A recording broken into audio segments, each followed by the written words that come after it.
అందాల బ్యూటీ కనిహాకి ఏమైంది? ఆమె బ్యూటీ ఫోటో ఎందుకలా వైరల్ అవుతోంది? 2003 సంవత్సరంలో ఒట్టేసి చెబుతున్న చిత్రంతో తెలుగు ప్రేక్షకులకు పరిచయమైన కనిహా సుబ్రహ్మణ్యం నెట్టింట్లో పెట్టిన ఫోటోలు ఇప్పుడు అందరికీ షాక్ ఇస్తున్నాయి. మొదటి సినిమాతో టాలీవుడ్ లో సక్సెస్ ను అందుకున్న కనిహా ఆ తర్వాత పలు స్టార్ హీరోల సినిమాల్లో నటించింది. ఆఫర్లు తగ్గాక ఇతర ఇండస్ట్రీల వైపు అడుగులు వేసింది. లక్కీగా మలయాళంలో మోస్ట్ వాంటెడ్ హీరోయిన్ గా, స్టార్ హీరోయిన్ గా గుర్తింపు దక్కించుకుంది. అప్పుడప్పుడు ఇతర భాషల్లోనూ నటిస్తోంది. సోషల్ మీడియాలో చాలా యాక్టివ్ గా ఉండే కనిహా రీసెంట్ గా షేర్ చేసిన ఓ ఫోటో వైరల్ అవుతుంది.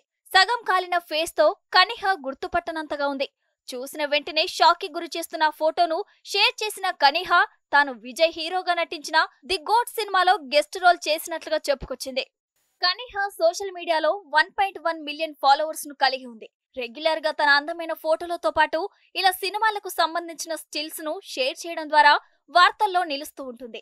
ఈసారి ఇలా కాలిన ఫేస్ తో ఫోటోను షేర్ చేయడంతో అంతా కూడా షాక్ అవుతున్నారు. కనిహాకు ఏమైందంటూ కామెంట్స్ చేస్తున్నారు. కొందరికి సినిమా స్టిల్ అని తెలియక ఆందోళనగా కామెంట్స్ చేశారు. అందమైన కనిహా ఇలా కాలిన ఫేస్ షేర్ చేయడంను తాము జీర్ణించుకోలేకపోతున్నామంటూ కొందరు అభిప్రాయం వ్యక్తం చేస్తుంటే, మరికొందరు మాత్రం ఇలాంటి పాత్రలు సినిమాలు చేయడం గొప్ప విషయమంటూ కితాబిస్తున్నారు.